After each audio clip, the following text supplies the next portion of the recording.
안녕하세요. 썰밤 구독자 여러분 반갑습니다. 오늘도 재미난 사연 함께 해봐요. 구독과 좋아요 눌러주시면 감사하겠습니다. 그럼 사연 시작해 볼게요. 안녕하세요. 저는 서울 강동구에 사는 63 평범한 아줌마입니다. 결혼하고 쭉 수산시장에서 일하다가 은퇴했고요. 여기 사연 채널을 듣다 보면 저처럼 남편 먼저 보내고 혼자 자식 키우다가 고생하는 분들이 참 많더라고요. 다양한 사연들을 보니까 내 이야기도 여기 있는 분들 못지않은데 싶어서 지나간 일이지만 용기를 내서 몇 자 적어봤습니다. 저요. 비린내 나는 생선 좌판에서 평생 물고기 배 째고 내장 만지고 그러면서 살았습니다. 젊을 때 같이 일하던 여자들 중에는 일도 힘들고 자식들이 부끄러워한다고 딴 일 찾아 나가는 사람도 꽤 있었죠. 그래도 저는 악착같이 죽기 살기로 일했습니다. 비가 오나 눈이 오나 칼질하고 경매 나가고 남들은 좌판 마감하고 닫고 있어도 난 마지막까지 몇천 원이라도 더 벌려고 다리 터지도록 서 있었죠. 그게 다 우리 딸 때문이었습니다. 우리 딸은요, 공부도 잘하고 심성도 고와서 어디 되나도 빠지지 않는 그런 아이였어요. 학교 다닐 때도 속 한 번 썩인 적 없고 용돈 주면 아껴 쓰고 자기 목 야무지게 챙기면서도 엄마 힘든 거 알아주는 그런 예쁜 딸이었죠. 그렇게 초중고 신경 쓸 거 하나 없이 잘 커주더니 간호학과에 덜컥 합격하더라고요. 어깨가 얼마나 으쓱하던지 밥을 안 먹어도 배가 불렀습니다. 그 힘들다는 간호학과 4년제 다닐 때도 내리 장학금 타고 그러니 저는 딸 걱정 한번 해본 적이 없었습니다. 게다가 그렇게 경쟁이 세다는 대학병원에 떡하니 들어가기까지 했으니 무슨 근심이 있었겠어요. 그리 잘 자란 우리 딸한테 그늘이 드리운 건 남자친구가 생긴 후부터였습니다. 얘가 제 눈치를 보더니 의대생이랑 연애를 한다 그래요. 솔직히 걱정이 앞서더라고요. 우리 딸도 어디 가서 꿀리는 애가 아닌데 하필 의사 될 사람을 만난다니까. 시장통에서 장사하는 엄마도 없다고 혹시 눈치 받는 건 아닌가 싶고 그런 자격지심에 한번 데려와 봐라 소리 한번 못하고 맨날 그래 잘 사귀어 봐라 하고 궁금해도 꾹 참고 그랬습니다.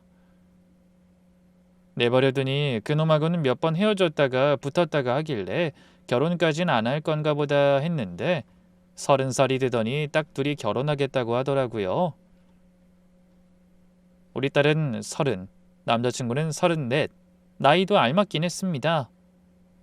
그래 뭐 지들이 좋다 하니 뭐 더 늦으면 안 되겠고 지금 식 올리는 게 맞다 싶어 허락했죠. 집에 데리고 와봐라 한번 보자 하고 점잖게 말했습니다. 그렇게 그 남자친구가 우리 집에 인사하겠다고 찾아왔는데 뭐 그런 대로 멀끔하고 인상도 괜찮더군요.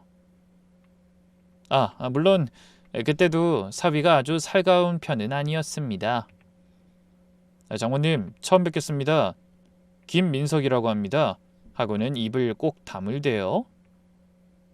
그래도 어른 만나고 온다고 뭐도 딱 사들고 오고 신경 써서 옷 차려입은 것도 단정하고 해서 마음에는 쏙 들었습니다. 사내가 점잖은 면이 있어야지. 괜히 눈웃음 치고 간드러지는 소리 하는 것보단 진중해 보이고 괜찮더라고요.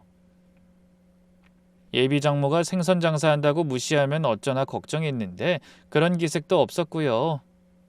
어머니 음식 솜씨가 좋으시네요. 하고는 밥이 참 맛있다면서 차린 것도 없는 밥상을 싹싹 비우고 갔었습니다. 그래, 참 잘됐다 하면서도 또 상견례 날짜가 다가오니 다시 걱정스럽고 영 마음이 편치가 않았습니다. 딸애는 엄마 걱정 마, 좋은 분들이야 하고 지 엄마 안심시키려고 하는데 지 속이라고 편했겠어요. 딸도 신경이 예민한 애라 상견례 날이 다가올수록 긴장하는 게 제 눈에 뻔히 보였습니다. 상견례 날 비싼 한정식집 문턱을 넘으려니 영 기가 죽더라고요.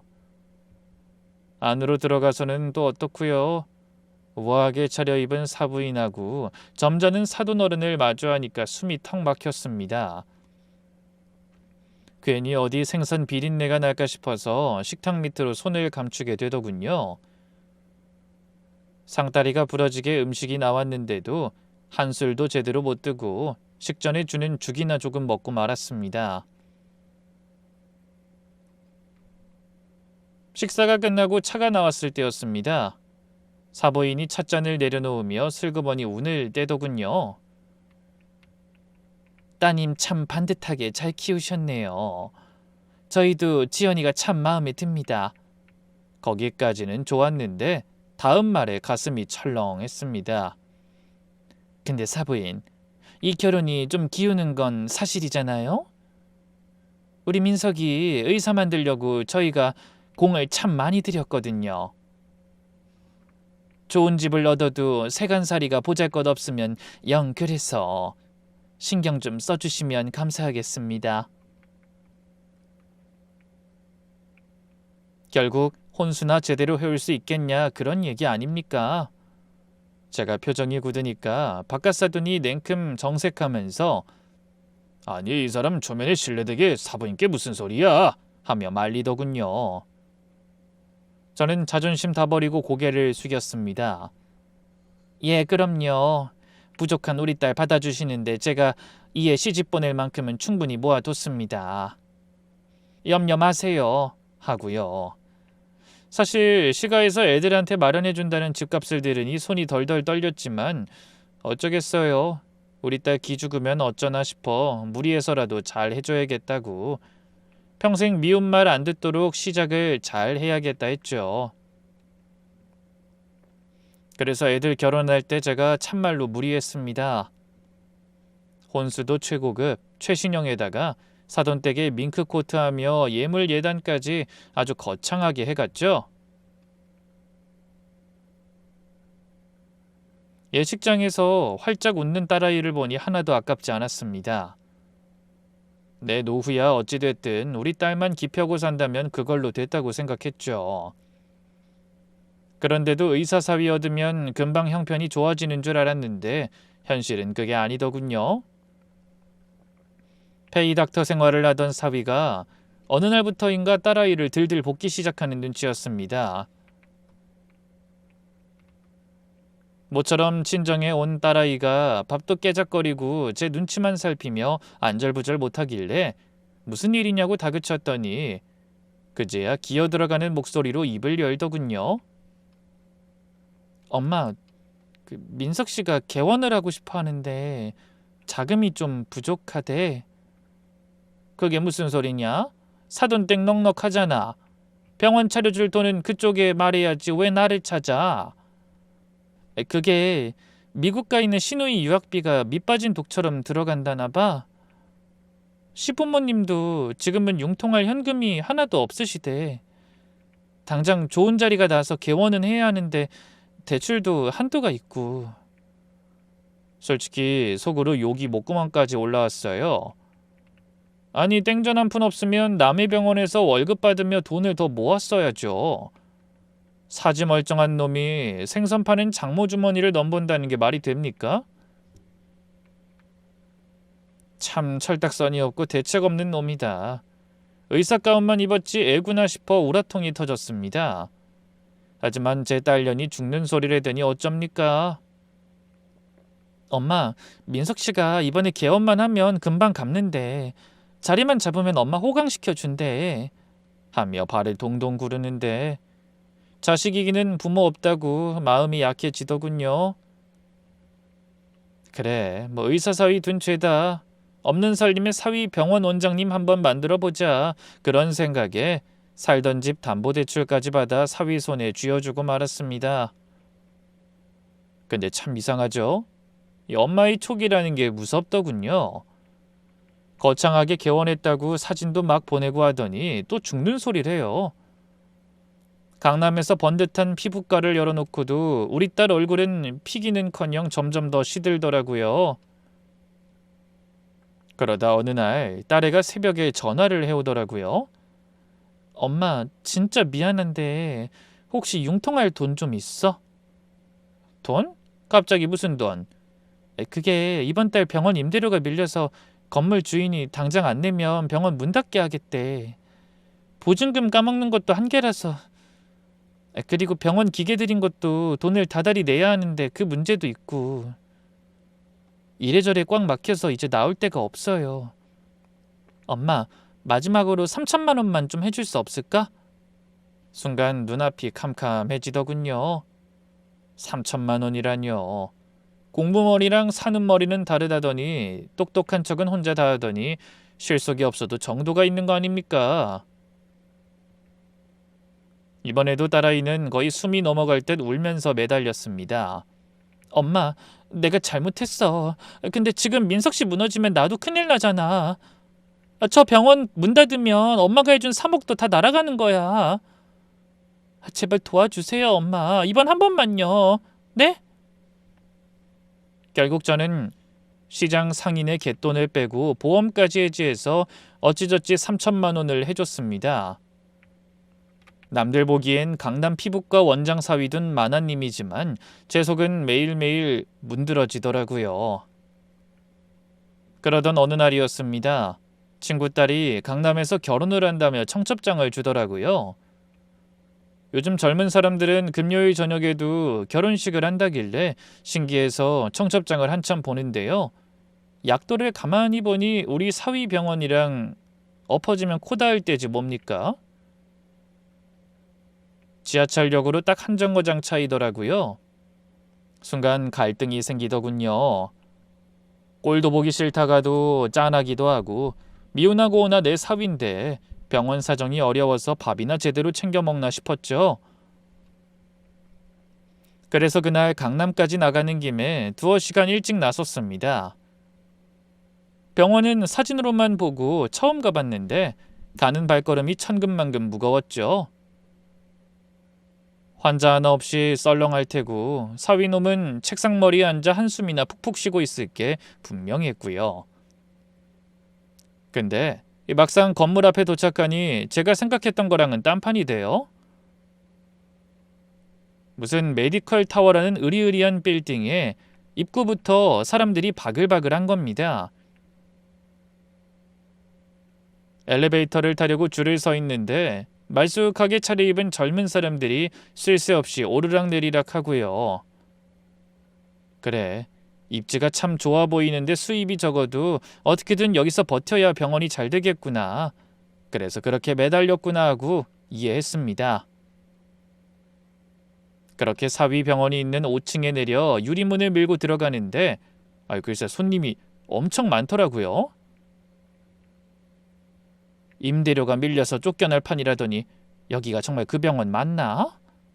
어안이 벙벙해서 두리번거리다 일단 잘 되면 좋은 거고 사위 얼굴은 보고 가야겠다 싶어 용기를 내서 접수대로 다가갔습니다. 롤케이크를 주면서 간호사한테 물어봤죠. 저기 여기 원장 있어요? 나 여기 원장 장모 되는 사람인데. 앉아서 컴퓨터 두드리던 간호사 아가씨들 눈이 휘둥그레지더라고요. 자기들끼리 눈빛을 막 교환하면서 허둥지둥하는 겁니다. 그때 무슨 일이시죠? 하고 또각또각 굳으시는 여자가 툭 튀어나오대요. 간호사 유니폼도 아니고 그렇다고 의사 가운을 입은 것도 아니고요. 몸에 딱 달라붙는 원피스에 화장은 어찌나 진하게 했는지 병원이 아니라 저기 어디 술집 마담이라고 해도 믿을 법했습니다. 그 여자가 팔짱을 끼고 저를 위아래로 훑어보더니 아주 새침하게 묻는 겁니다. 제가 여기 실장인데 무슨 일로 오셨어요? 하고요. 참 웃긴 게 분명히 원장 장모요 하는 소리를 들었을 텐데 눈을 땡그랗게 뜨고 묻는 꼴이 영 마음에 안 들었습니다. 그래도 사위병원 직원이니 최대한 점잖게 대답했습니다. 나 이 병원 원장 장모 되는 사람인데 우리 김서방 좀 보고 가려고 해요. 했죠. 그러면 보통 원장님 지금 진료 중이시니 잠깐만 기다려주세요 하는 게 순서 아니겠습니까? 근데 글쎄 그 여자가 대뜸 구석을 가리키는 겁니다. 예약 다 차고 환자 많아서 원장님 바쁘세요. 5시 반에 진료 끝나니까 조용히 앉아서 기다리세요. 바쁘시면 번호표 뽑으시고요. 뭐 저런 게 다 있나 어이가 없어서 말이 안 나오더라고요. 시장통에서 장사하면서 별의별 진상 손님 다 겪어봤지만 사위병원에서 직원한테 이런 취급을 당할 줄은 꿈에도 몰랐습니다. 당장이라도 머리채라도 휘어잡고 싶었지만 꾹 참았습니다. 환자들이 다 저를 쳐다보는데 장모란 사람이 행패를 부리면 결국 내 사위 얼굴에 먹칠하는 거 아니겠습니까? 결혼식에 늦는 한이 있어도 오늘 김서방 저놈 낯짝을 보고 가야지 그냥은 못 가겠다고 오기가 생겼습니다. 간호사들이 힐끔거려도 꼭 참고 1시간 반을 앉아 있었습니다. 그러다 5시 반 마감 시간이 되니까 그제야 실장이란 여자가 진료실 문을 빼꼼 열더니 들어오세요 하고 획 가버리대요. 하도 성이 나니까 진료실로 걸어가면서 김서방 그놈까지 원망스럽더라고요. 김서방 그놈도 말이야. 진료 끝났으면 지가 나와서 인사를 해야지 싶은 거죠. 지 장모가 밖에서 1시간 넘게 기다린 거 뻔히 알 텐데 기다리게 해서 죄송합니다 하고 나오면 어디가 덧나나 싶어서 마음이 영 불편했습니다. 근데요. 진료실로 들어가니까 사위놈 태도가 제 생각보다 훨씬 더 나빴습니다. 장모가 들어오는데 의자에 엉덩이도 안 떼고 앉아서는 저를 무슨 불청객 보듯이 뻔히 쳐다보는 겁니다. 그러더니 대뜸 한다는 소리가 아이고 이 시간에 하고 한숨을 푹 쉬는데 기어이 안 가고 꾸역꾸역 들어왔냐 그런 느낌이 들었습니다. 한마디 하고 싶었는데 어른인 내가 참자 싶어 억지로 입꼬리를 올렸습니다. 아이 근처 지나가다가 자네 얼굴이나 한번 보고 가려고 들렀네. 그랬더니 사위놈이 아 네 하고는 입을 꼭 닫아버립니다. 컴퓨터 모니터에만 눈을 두고 저는 쳐다보지도 않고요. 남보다도 못한 대접이다 싶어 그냥 가야겠다 싶어 마지막으로 한마디 했습니다. 대기실에 환자 꽉 찼던데 요즘 병원이 잘 되는 모양이네. 다행이야. 장모님 덕분입니다 소린 못 들어도 덕분에 좀 나아지고 있습니다 정도는 기대했죠. 근데 제 말이 떨어지기가 무섭게 사위놈이 막 손살을 치면서 인상을 푹 쓰는 겁니다. 아유 어머니 모르시면 가만 계세요. 그거 다 껍데기예요. 이거 다 인터넷으로 쿠폰 뿌리고 헐값 이벤트 한 거라 하나도 실속 없어요. 무시하듯이 세상 물정 모르는 노인네가 헛소리한다는 식으로 면박 주는 태도에 또 한 번 가슴이 쿵 내려앉았습니다. 아 그러냐? 난 그런 걸 모르니까 사람 많길래 잘 되는 줄만 알았지 하고 말끝을 흐리는데 사위놈이 자리에서 벌떡 일어나더니 어머니 제가 지금 정리할 게 산더미라 입구까지 배웅해 드릴게요 가시죠 합니다. 볼일 끝났으면 빨리 나가라는 거죠. 장모한테도 이러는데 내 딸한테는 얼마나 막대할까 싶어서 울컥 치미는데 더 있어봤자 내 꼴만 우스워지겠다 싶어 자리에서 일어났습니다. 그래 뭐 바쁜 사람 붙잡고 내가 눈치도 없었네. 알겠다 가마. 쫓겨나듯 진료실을 나오는데 힘이 쭉 빠지더라고요. 터덜터덜 걸어 나오는데 참 마음이 그럽디다. 그 잠깐 사이 간호사들이 퇴근을 했는지 대기실은 벌써 텅 비고 불은 다 꺼버려서 어둑하고 다리가 후들후들 하는데 비참하더라고요. 내가 지한테 해준 게 얼만데 내 노후까지 다 바쳤는데 사람을 이따위로 취급하나? 내 딸한테는 사람 대접을 하기는 하나? 갑자기 속에서 천불이 나면서 엄청나게 화가 나기 시작했습니다. 엘리베이터 앞에 서 있던 저는 그냥은 못 가겠다 싶어 병원 안으로 다시 발걸음을 돌렸습니다. 그런데요, 이 사람 감이 참 이상합니다. 뒤통수가 싸한 게 기분이 묘하더라고요. 자꾸 발소리를 죽이게 되는 겁니다. 숨죽여서 진료실 문 앞까지 다가갔는데 좀 전에 그 싸가지 없는 실장이란 여자 목소리가 딱 들렸습니다. 아우 짜증나. 오지 말라고 해. 노인네가 눈치 없이 왜 와서 지랄이야. 순간 제 귀를 의심했습니다. 근데 더 충격적이던 건 진료실 문 너머로 함께 들려온 우리 사위의 대답이었죠. 원래 눈치 없는 양반이야. 신경 쓰지 마 자기야. 아니 그래도 그렇지 뭐 생선 장사 안 됐나? 비린내 확 나더라. 알았어. 내가 다음에 오지 말라고 딱 잘라 말할게. 이리 와, 화 풀어. 머릿속이 하얘지면서 천장이 빙글빙글 도는 것 같았습니다. 이게 무슨 상황이지? 이게 꿈인가 생신가? 내가 지금 사위 병원 복도에 서 있는 게 맞나? 아니면 내가 미쳐서 헛소리를 듣는 건가? 어떻게 걸어 나왔는지 기억도 안 납니다. 그저 머릿속에 아이고 내 팔자야. 내가 호랑이 새끼를 키웠구나. 아니지 내 딸 지 장모 등골 빼먹는 뱀 새끼를 키웠구나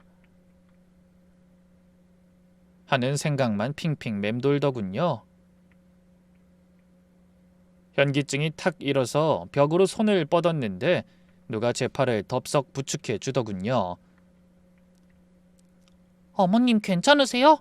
다들 퇴근한 줄 알았더니 간호사 한 명이 남아있었던 모양입니다.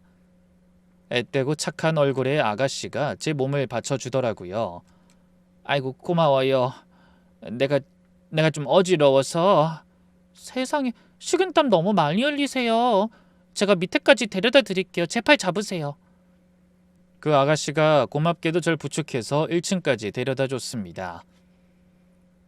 편의점으로 뛰어가서 생수 한 병 사와 제 손에 쥐어주는데 그래도 마음이 안 놓이는지 제 소매를 붙잡아 끌더라고요. 어머니, 저랑 같이 저기 커피숍이라도 좀 가서 쉬었다 가세요. 그냥 가시면 안 될 것 같아요.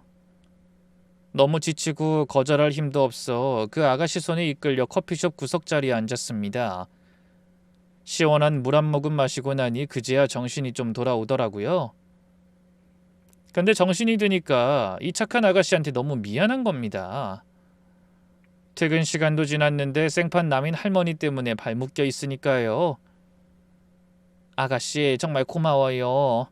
내가 주책 없이 폐를 끼쳤네. 이제 퇴근해 봐요. 난 좀 쉬었다 갈라니까. 근데 아가씨가 네 안녕히 가세요 하고 갈 줄 알았는데 왜 그런지 가지라는 겁니다.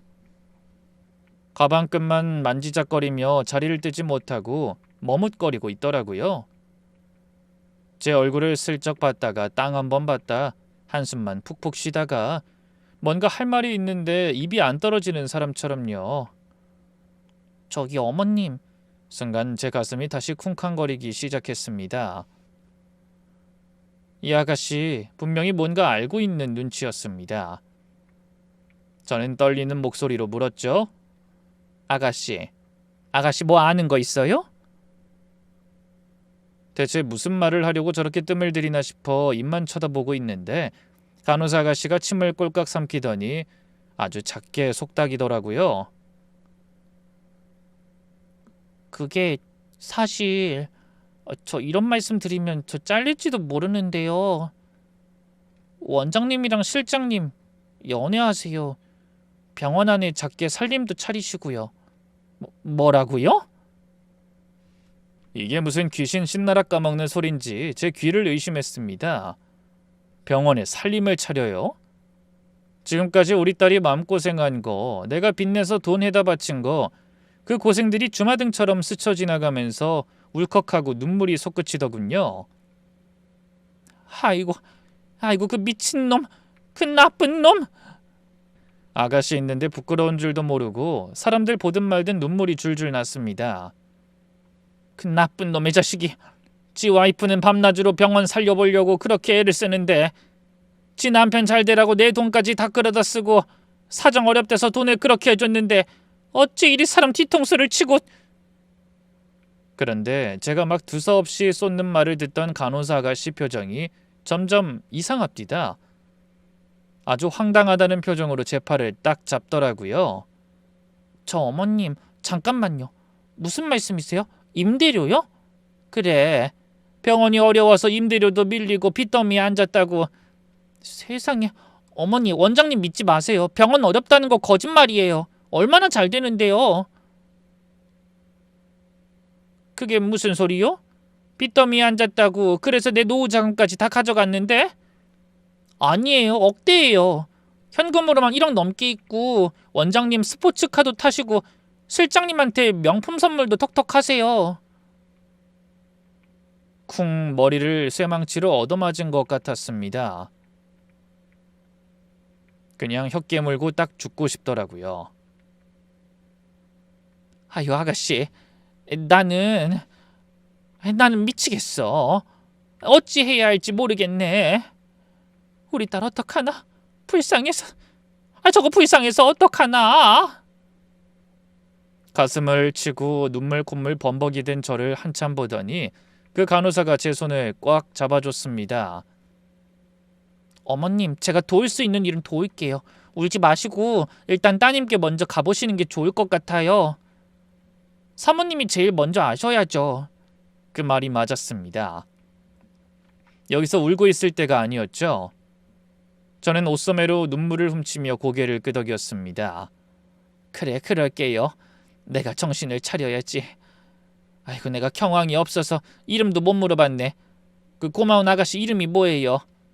최현지예요. 여기 제 번호니까 필요하면 언제든지 연락 주세요. 최 간호사와 연락처를 주고받고 저는 그 길로 곧장 딸아이 집으로 달려갔습니다. 택시를 타고 가는 내내 손이 부들부들 떨려서 주먹을 꽉 쥐고 갔죠. 초인종을 누르니 딸아이가 힘없는 목소리로 누구세요? 하고 문을 열어주더군요. 그 야윈 얼굴, 쏙 들어간 볼, 낡은 티셔츠 차림의 딸을 보자마자 참았던 울음이 다시 터질 뻔했습니다. 하지만 꾹 눌러 참았습니다. 지금 내가 울면 우리 딸이 무너지니까요. 엄마, 연락도 없이 이 밤에 웬일이야? 지연아, 들어가서 얘기하자. 네 남편 어딨냐? 학회에 있어서 지방에 갔다고 하던데. 순진한 딸은 사위가 하는 말을 다 믿었던 것 같았습니다. 엄마 왜 이렇게 심각해? 왜 그러는데? 저는 당황스러워하는 딸을 끌고 들어가 식탁 앞에 앉혀놓고 냉수부터 쭉 마셨죠. 달리 말 돌리지 않고 바로 본론부터 말했습니다. 너 네 남편 밖으로 도는 거 아니? 아이, 무슨 소리야. 그럴 돈도 없어. 엄마, 그거 몰라? 불륜도 돈 있어야 해. 아니야, 네 남편 병원에 침대까지 갖다 놓고 실장인지 뭔지 아는 년이랑 뒹굴고 있단다. 너 몰래 돈도 빼돌리고 스포츠카 타고 다닌대. 저는 오늘 병원에서 들은 일, 사위와 실장의 대화, 그리고 최 간호사에게 들은 창고 이야기까지 빠짐없이 털어놨습니다. 하지만 너무 큰 충격이어서일까요? 딸애는 받아들이지 못하더라고요.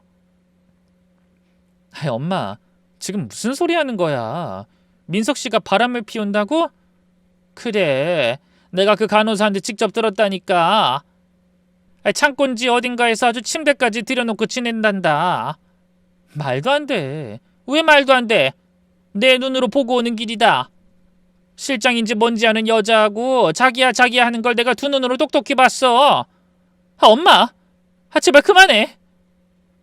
딸아이가 식탁을 내려치며 소리를 빽질렀습니다. 엄마는 왜 그렇게 사람을 못 믿어? 아니면 엄마가 나 힘들게 사는 거 보기 싫으니까 그냥 이혼시키려고 지어낸 거 아니야? 아이고 이거사, 네 엄마가 미쳤다고 그런 거짓말을 하겠니? 몰라, 안 들을 거야. 민석 씨 빚 갚느라 점심도 편의점 김밥으로 때우는 사람이야. 10원 한 장 아끼려고 양복도 안 사 입는 사람이라고. 근데 뭐? 오피스텔? 병원에 살림을 차려? 엄마, 정말 나한테 왜 그래? 나 비참하게 사는 거 확인하러 왔어? 딸은 기어이 눈물을 터뜨리며 바닥에 주저앉아 오열했습니다. 제 가슴도 찢어지는 것 같았습니다. 믿기 싫었겠죠. 받아들일 수 없었겠죠. 모든 걸 바쳐 뒷바라지한 지 남편이, 애미 노후 자금까지 싹 털어간 남편이 그런 파렴치한 인간이라는 걸 인정하면 자기 인생이 송두리째 부정당하는 거니까요. 현실을 부정하고 싶은 그 마음, 어미인 제가 왜 모르겠습니까? 저는 아무 말 없이 바닥에 주저앉은 딸을 일으켜 침대에 눕혔습니다. 부엌으로 가서 꿀물을 한 잔 타다가 딸아이를 안아 일으켜 먹게 했습니다. 몇 시간이 지났을까요? 밤이 더 깊어서야 딸아이가 갈라진 목소리로 힘겹게 입을 열더군요. 엄마, 그래 엄마 여기 있어. 말해보렴. 사실은 나도 느낌은 있었어. 딸의 눈에서 다시 굵은 눈물방울이 주르륵 흘러내렸습니다. 결혼하고 1년 지나면서부터 부부관계가 아예 없었어. 내가 다가가려고 하면 피곤하다. 병원비 때문에 스트레스 받는다. 손만 잡아도 질색하더라. 벌레 닿은 것처럼 몸을 피하더라고. 난 그게 다 빚 때문에 힘들어서 그런 줄 알았어. 내가 돈 못 해줘서 미안하니까 그냥 참았어. 그 말을 듣는데 속이 뒤집히다 못해 타들어가는 것 같았습니다. 하지만 딸아이의 고백은 거기서 끝이 아니었습니다. 그리고 엄마, 나도 알고 있었어. 뭐라고? 내가 병원 갈 때마다 그 여자 눈빛이 이상한 거 사실 알고 있었는데, 느낌은 있었는데, 엄마, 나 너무 무서워서 모른 척했어. 이 아이는 매일매일이 지옥이었던 겁니다. 남편 몸에서 나는 딴 여자 냄새를 맡으면서도 엄마 돈 잃을까봐, 가정 깨질까봐 그 독한 냄새를 참고 살았던 겁니다. 그 실장이라는 년이 내 딸을 보면서 얼마나 비웃었을까요? 저는 우리 딸을 끌어안고 가슴을 쳤습니다. 아이고 이 미련한 것아, 그걸 왜 참아? 엄마한테 말을 했어야지. 내가 그놈들 다 죽여버렸을 텐데. 딸아이는 제 품에 얼굴을 묻고 짐승처럼 울부짖었습니다. 엄마 나 어떡해? 나 그 사람 믿고 엄마 노후까지 다 망쳤는데 나 이제 어떡해? 저는 딸아이의 등만 하염없이 쓸어내렸습니다. 제 눈에서 소리 없는 눈물이 비오듯 쏟아졌죠. 울지 마라. 네 잘못 아니다. 사람 탈을 쓰고 짐승짓한 그놈들이 잘못이지. 울지 마라 내 새끼하고 달래주는 것밖에 할 수 없었습니다. 그날 밤 이후로 우리 지연인 사는 맛을 잃었습니다. 넋이 나간 사람, 아니 혼이 빠져나간 껍데기만 남은 것 같았습니다. 화를 내지도 울지도 않고 그저 침대에 누워 천장만 바라보더군요. 그 똑똑하고 야무지던 아이가 하루아침에 폐인이 되어버린 겁니다. 억장이 무너져서 딸내미 사는 강남까지 매일 왕복 4시간을 오갔습니다. 가서 밥해 먹이고 억지로 씻기고 손잡고 병원 가서 정신과 약 타오고 약 기운에 취해 잠든 딸 얼굴을 보며 늙은 어미는 숨죽여 울 수밖에 없었죠. 근데 그 천하의 몹쓸 사위놈은 아픈 아내를 걱정하긴커녕 짐승만도 못한 짓을 하더군요. 아예 눈치도 안 보는지 며칠에 한 번씩 겨우 집에 들어와서는 누워있는 아내한테 악담을 퍼붓는다고 하더군요. 야, 넌 집구석에서 놀고 먹으면서 청소도 안 해놓냐? 내가 밖에서 뼈 빠지게 일하고 왔는데 집꼬라지가 이게 뭐야? 우울증? 지랄하네. 배불러서 생긴 병이지. 의사 마누라 되니까 손에 물 묻히기가 싫으냐? 게을러 빠져가지고. 제가 있을 땐 안 그러다가 제가 집에 가고 나면 그렇게 딸을 들들 볶았답니다. 딸은 그저 미안해 한마디 하고 이불 속으로 숨기 바빴고요. 그때까지만 해도 딸아이는 마음이 완전히 주저앉아 있어서 저항할 힘조차 없었던 겁니다. 그러던 어느 날 밤이었습니다. 새벽 1시가 넘었는데 전화벨이 울리더군요. 이 시간에 올 데가 없는데 싶어 받았더니 수화기 너머로 최 간호사의 다급한 목소리가 들려왔습니다. 어머님 주무세요? 저 현지예요. 아이고 최 간호사, 이 밤중에 무슨 일이에요? 그게 저기 놀라지 말고 들으세요. 지금 지연 씨가... 최 간호사가 말을 잇지 못하고 울먹이는데 심장이 덜컥 내려앉더군요. 문자로 찍힌 주소를 보니 딸내미 집 근처도 아니고 저기 경기도 외곽에 있는 병원 응급실이었습니다. 택시를 잡아 타고 가면서 별의별 생각이 다 들었습니다. 혹시 나쁜 마음을 먹은 건 아닐까? 병원에 도착해서 커튼을 젖히는 순간 전 그 자리에서 기절할 뻔했습니다. 침대에 누워있는 내 딸 지연이의 얼굴이 사람의 얼굴이 아니었습니다. 눈두덩이는 시퍼렇게 멍이 들어 부어올랐고 입술은 터져서 피가 엉겨붙어 있고 팔다리엔 짐승한테 물린 듯한 자국들이 선명했습니다. 지연아, 이게 무슨 일이야? 누가 이랬어? 제가 비명을 지르며 달려들자 딸아이는 퉁퉁 부은 눈을 힘겹게 뜨고 절 쳐다봤습니다. 그런데 참 이상하죠? 엄마인 저는 가슴이 찢어져서 대성통곡을 하는데 정작 딸아이는 너무나 담담한 겁니다. 눈물 한 방울 흘리지 않고 아주 차분하게 마치 남의 일 말하듯이 그러더군요. 엄마 왔어? 그래, 엄마 왔다. 누가 이랬어? 네 남편 놈이냐? 그 놈이 손찌검한 거야? 딸아이는 정신이 나간 것처럼 피식 웃더라고요. 그때 밖에서 음료수를 사들고 오던 최 간호사가 병실로 들어왔습니다. 딸아이를 보는 그 눈에도 눈물이 그렁그렁하더군요. 최 간호사가 딸의 손을 꼭 잡으며 낮게 속삭였습니다. 언니, 방금 경찰서 다녀왔어요. 진단서 끄는 거랑 제가 찍어둔 사진 다 제출했고요. 가정폭력 현행범으로 신고 접수 확실하게 됐어요. 그 말을 듣는데 누워있던 딸아이의 눈빛이 변하더군요. 그동안 무기력하게 죽어있던 눈동자가 아니었습니다. 예전에 그 총기 있던 눈빛, 대학병원 간호사로 일할 때 그 빠릿빠릿하던 내 딸의 눈빛으로 돌아와 있었습니다. 이렇게 한번 해야 했어, 엄마. 그게 무슨 소리냐? 일부러 그랬다는 거야? 확실하게 하려고 그랬지. 딸아이가 제 손을 잡으며 말했습니다. 엄마, 나 사실 증거 모았어. 내가 뭐가 모자라서 그따위 인간한테 당하고만 있었나 싶더라고. 원래 우리 지연이가 어떤 애입니까? 셈도 빠르고 야무지기로는 둘째가라면 서러운 아이였죠. 더 이상 당하고만 사는 바보 천치가 아니라 내 인생 망친 저 연놈들 아주 요절을 내버리겠다는 독한 마음을 먹은 거죠. 솔직히 말해서 어느 애미가 지 새끼 눈탱이가 밤탱이가 돼서 누워있는 꼴을 보고 제정신이겠습니까? 속에선 천불이 나고 당장이라도 쫓아가서 그놈 멱살이라도 잡고 아니 사지를 찢어놔도 시원찮을 심정이었죠. 가슴이 미어지다 못해 숨을 쉴 때마다 쇳소리가 날 지경이었습니다. 하지만 우리 딸을 보니까요. 제가 섣불리 나서서 이래라 저래라 할 계제가 아니더라고요. 제 손으로 직접 매듭을 짓겠다는 그 의지가 보여서 전 그저 입을 꾹 다물고 고개만 끄덕여줬습니다. 그래, 네가 네 인생 찾으러 가는구나. 애민 뒤에서 든든한 버팀목이나 되어주마 하고 마음을 다잡았죠. 제가 할 수 있는 게 뭐 있겠습니까? 싸움도 밥심이 있어야 하는 법이라고.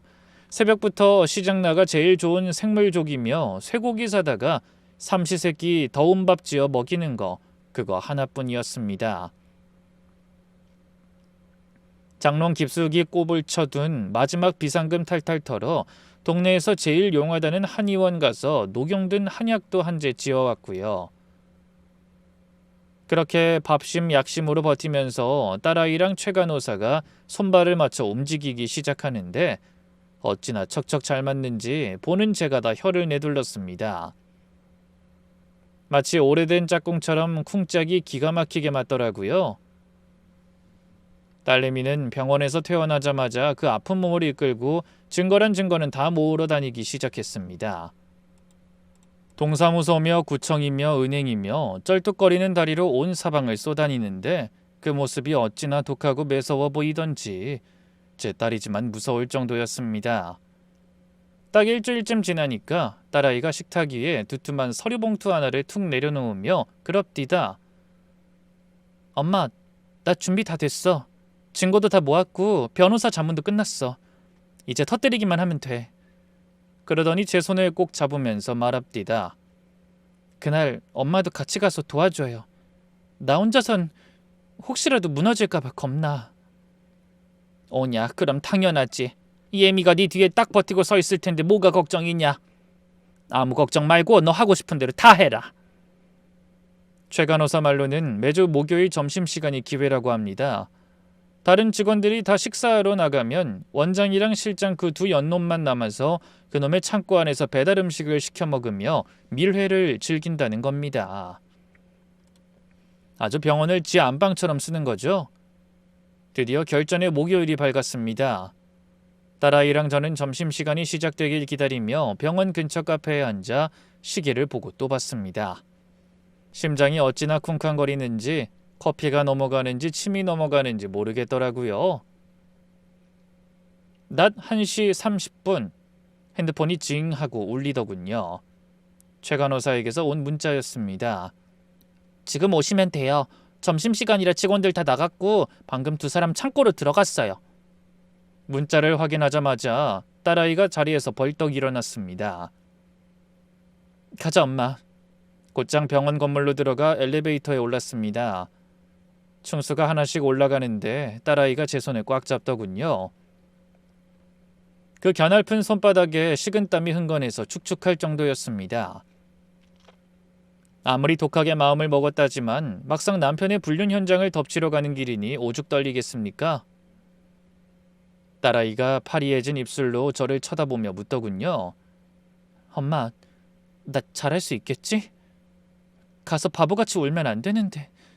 그 모습이 안쓰러워 저는 딸아이의 손을 으스러져라 맞잡아주며 말했습니다. 그럼 잘하고 말고. 넌 내 딸이다. 산전수전 다 겪은 이 김여사 딸이야. 기죽지 마라. 네 뒤에 이 애미가 태산처럼 딱 버티고 있다. 알았지? 정신 똑바로 차려. 제 말에 딸아이가 그제야 입술을 앙 다물고 고개를 끄덕이더군요. 응, 알았어. 정신 차릴게. 하고요. 5층에 도착했는데 병원은 아주 절간처럼 조용하더군요. 최 간호사만 남아 서성이고 있다 우리를 보자마자 눈짓으로 복도 저 끝을 가리켜줍니다. 탕비실 옆 창고. 겉보기엔 그냥 병원에서 흔한 문이었습니다. 물품 보관실인가 뭔가 써붙여놨는데 남들 보기엔 그냥 잡동사니 넣어두는 창고문 같아 보였죠. 딸아이랑 저는 발소리를 죽이고 그 문 앞으로 살금살금 다가갔습니다. 가까이 가니까 안에서 두런두런 말소리랑 킥킥거리는 웃음소리가 희미하게 새어나오더라고요. 자기야, 아 해봐. 내가 새벽부터 싼 거야. 맛있어? 역시 자기밖에 없어. 자기 밥 먹으니까 살 것 같다. 그러게 내가 뭘 했어. 진작에 정리하고 나랑 살자니까. 우리 오피스텔 하나 얻을까? 사위놈의 목소리였습니다. 딸아이가 숨을 들이쉬더니 더 들을 거 없이 문을 활짝 열고 안으로 들이닥쳤습니다. 그때 제 눈에 들어온 광경은 참말 평생 못 잊습니다. 기가 딱 차더라고요. 간호사 말대로 그곳은 창고가 아니었습니다. 딱 어른들이 딱 붙어앉기 좋은 2인용 소파에 침대도 하나 갖다 놓고 냉장고에 전자레인지도 있더라고요. 제 보기엔 쥐구멍 같기만 한데 얼마나 불륜에 미치면 직원들이 다 아는데 부끄러운 줄도 모르고 이런 짓을 해놨나 싶었습니다. 뭐예요? 여기 어떻게 왔어요? 문이 열리자 실장 여자가 비명을 지르며 후다닥 일어나더라고요. 사위놈은 입에 밥을 문 채로 멍하니 우릴 쳐다보다가 딸하고 눈이 딱 마주치자마자 들고 있던 젓가락을 집어던지며 벌떡 일어났습니다. 테이블 위에는 여자가 싸온 도시락이 있는데 아주 계란말이며 불고기며 정성스럽게도 싸왔습니다. 우리 딸은 돈 아낀다고 편의점 김밥 사 먹을 때 이 인간들은 여기서 서로 입에 밥 넣어주며 히히낙낙거리고 있었던 겁니다. 김민석, 너 여기서 뭐하니? 딸아이가 쓰고 있던 마스크를 확 벗어던지며 소리쳤습니다. 시퍼렇게 멍들고 퉁퉁 부은 그 얼굴로 고함을 마구 지르는데 가슴이 미어지더군요. 그런데요, 사위놈 반응이 아주 가관이었습니다. 놀라서 무릎 꿇고 빌 줄 알았더니 방귀 낀 놈이 성낸다고 아주 적반하장으로 나오는 겁니다. 폭력을 쓰던 놈이라 그런지 눈을 부라리며 기세가 등등하더라고요.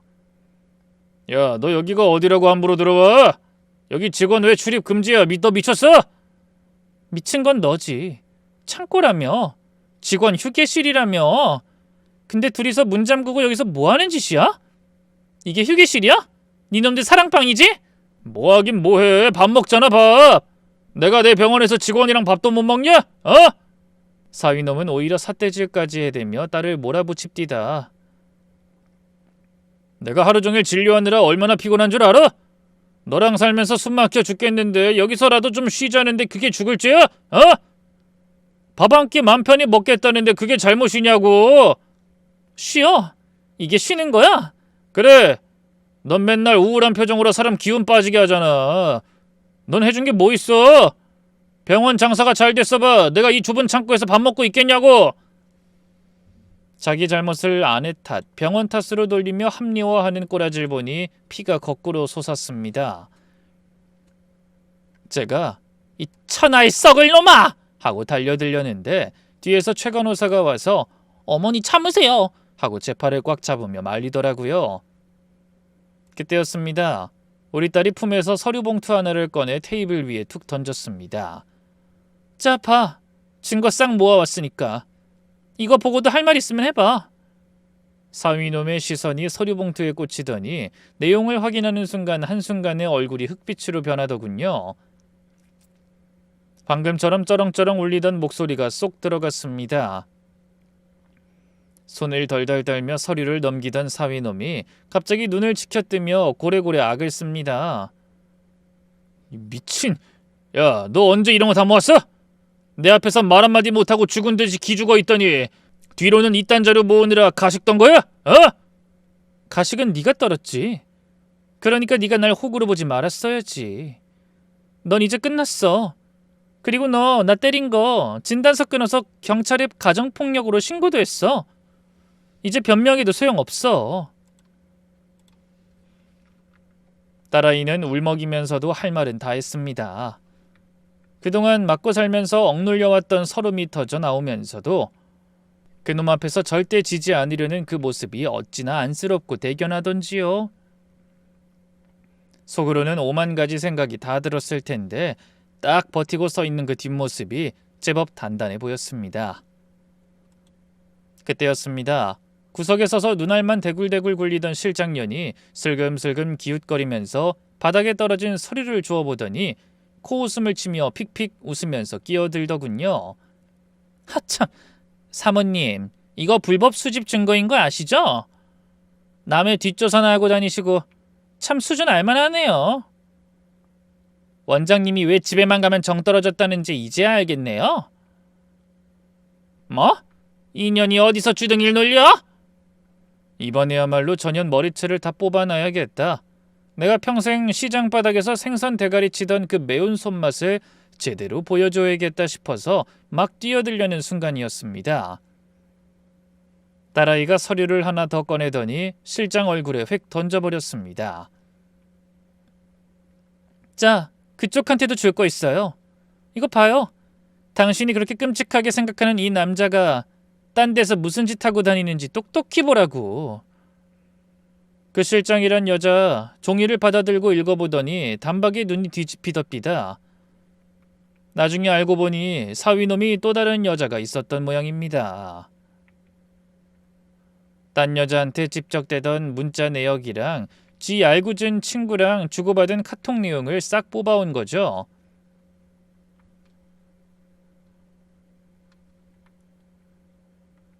실장 걔한테 돈 좀 더 뜯어낼 수 있을 것 같다. 아주 나한테 푹 빠져서 정신을 못 차린다. 뭐 이런 내용이었습니다. 당연히 난리가 났죠. 이봐요, 김민석 씨, 이거 뭐야? 어? 이게 다 뭐야? 실장년이 종이를 사위 얼굴에 들이밀며 꽥 소리를 질렀습니다. 사위놈은 큰일 났다 싶었는지 허겁지겁 달려드는 실장을 밀어내고 종이를 뺏으려고 난리를 치더군요. 아니야, 오해라니까. 그거 옛날 거야. 오해는 무슨, 날짜가 어제잖아. 여기 다 써있잖아. 나한텐 사랑한다면서 돈 빌려가더니 뒤로는 딴 년만 나오 다녔어? 너 미쳤어? 해명을 하라고. 해명해.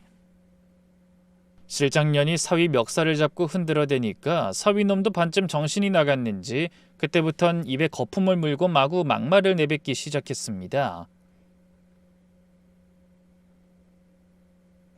그래, 내가 너 좀 가지고 놀았다. 어쩔래? 네가 돈 많다길래 좀 뜯어내려고 만났다. 네가 좋아서 만난 줄 아냐? 됐냐? 이 미친 여자가 어디서 행패야? 아이고 참말로 꼴 좋습디다. 서로 네가 꼬셨네, 네가 돈 뜯어갔네, 꽃뱀이네 제비네 하면서 죽일 듯이 물어뜯고 싸우는데 그 개싸움을 보고 있자니 10년 묵은 채증이 쑥 내려가는 것 같았습니다.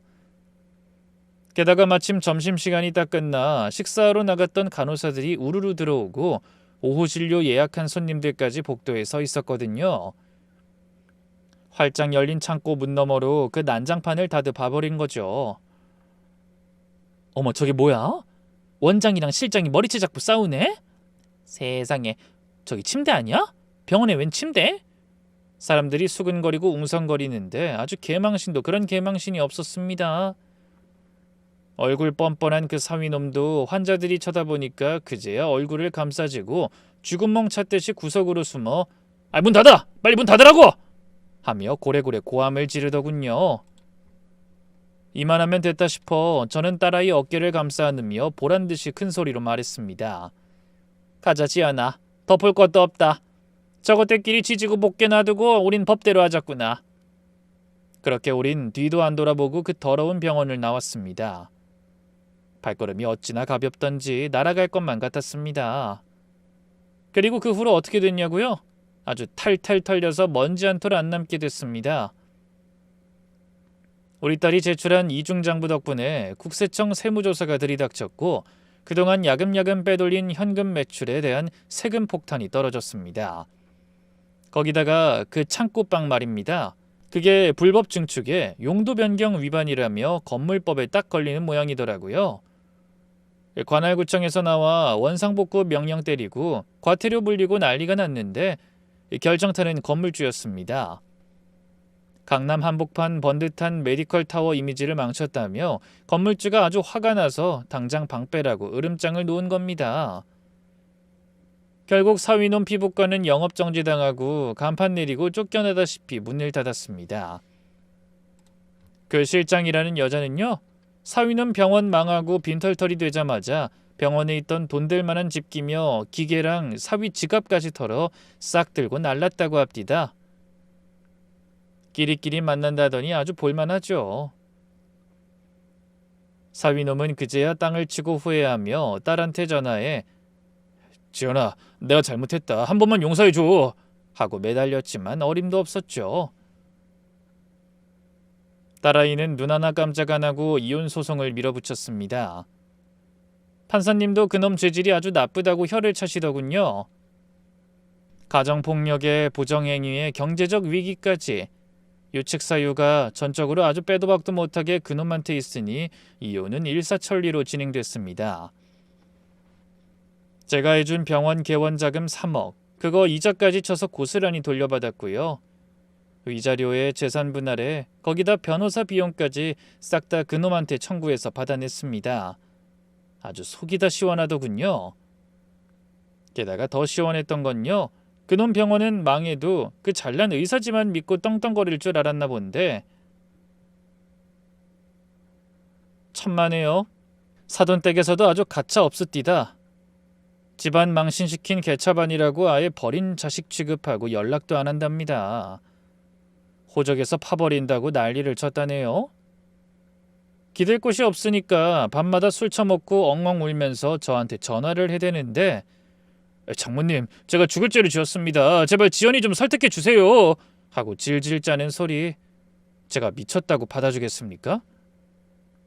어린 반푼어치도 없죠. 그 목소리도 듣기 싫어서 바로 차단해버렸습니다. 지금 우리 지연이는 어떻게 사냐고요? 이혼하고 나서 그 돈으로 조그만 상가 하나 얻어 공부방을 차렸습니다. 워낙 똑똑하고 야무지네라 입소문이 나서 아이들도 제법 모이고 무엇보다 마음이 편하니까 얼굴에 살도 좀 오르고 웃음꽃이 피었습니다.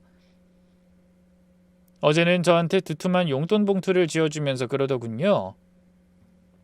엄마, 그동안 나 때문에 마음고생 많았지. 이제 내가 엄마 호강시켜줄게. 우리 엄마 평생 맡은 지긋지긋한 생선 냄새 이제 안 나게 꽃 냄새만 맡게 해줄게. 그 말을 듣는데 제가 주책맞게 눈물이 핑 돌아 짐짓 퉁명스럽게 농을 던졌죠. 왜? 너도 이 늙은 애미 몸에서 생선 비린내 나서 싫으냐? 그랬더니 딸아이가 정색을 하면서 그 큰 눈에서 닭똥 같은 눈물을 뚝뚝 흘리는 겁니다. 엄마 무슨 말을 그렇게 해. 난 엄마 한 번도 부끄러웠던 적 없어. 엄만 내가 세상에서 제일 존경하는 사람이란 말이야. 그 험한 시장 바닥에서 나 이렇게 반듯하게 키워냈잖아. 오히려 내가 엄마 그 고생해서 키워놨는데 기대에 못 미친 것 같아서 그게 너무 죄스럽고 미안해서 그랬지. 엄마한테 너무 미안해서. 아이고, 그 말 듣는데 어찌나 가슴이 미어지고 억장이 무너지는지 저도 딸아이를 부둥켜 안고 목 놓아 엉엉 울면서 말해줬습니다. 고맙다, 그렇게 말해줘서. 고맙다, 지연아. 애미는 너한테 실망한 적 한 번도 없다. 그 천하의 나쁜 놈이 내 금쪽 같은 딸 인생 꺾어 놓으려던 게 분해서 그랬지. 넌 누가 뭐래도 내 가장 귀하고 자랑스러운 딸이야. 알지? 한참을 울다가 웃다가 했습니다. 비록 상처는 남았지만 그 상처 위에 새살이 돋아나고 있다는 걸 느낄 수 있었죠. 아참, 그리고 기쁜 소식이 하나 더 있습니다. 우리 모녀를 살려준 은인 최간호사 아가씨 말입니다. 얼마 전에 결혼한다고 연락이 왔지 뭡니까? 딸아이랑 둘이 손잡고 식장에 가서 아주 거하게 축의금도 냈습니다. 없는 살림이지만 우리 딸 인생 찾아준 은인인데 빚을 내서라도 챙겨줘야죠. 신부 대기실에서 어머님, 언니 하고 반갑게 손을 잡는 최간호사를 보니 그제야 마음이 다 놓이더군요.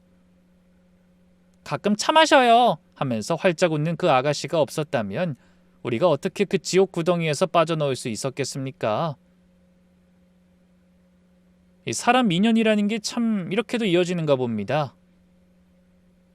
여러분, 살다 보면 믿었던 도끼에 발등 찍히는 날도 있고 억울해서 가슴 치는 날도 있겠죠. 하지만 참는 게 능산 아닙니다. 아닌 건 아니라고, 잘못된 건 바로잡겠다고 용기를 내야 내 인생도 지키고 내 새끼도 지키는 거더라고요. 그때 그 간호사 아가씨 최 간호사가 아니었으면, 그리고 제가 그 창고 문을 열어볼 용기를 못 냈으면, 아유, 생각만 해도 끔찍합니다. 혹시 지금 이 방송 듣는 분들 중에 저처럼 가족이란 이름 때문에 속 끓이며 참기만 하는 분 계신가요? 그러지 마세요. 문을 박차고 나가세요. 썩은 살은 도려내야 새 살이 돋는 법입니다. 지금까지 서울 강동구에서 이젠 두 다리 뻗고 자는 행복한 김여사였습니다. 긴 이야기 들어주셔서 감사합니다.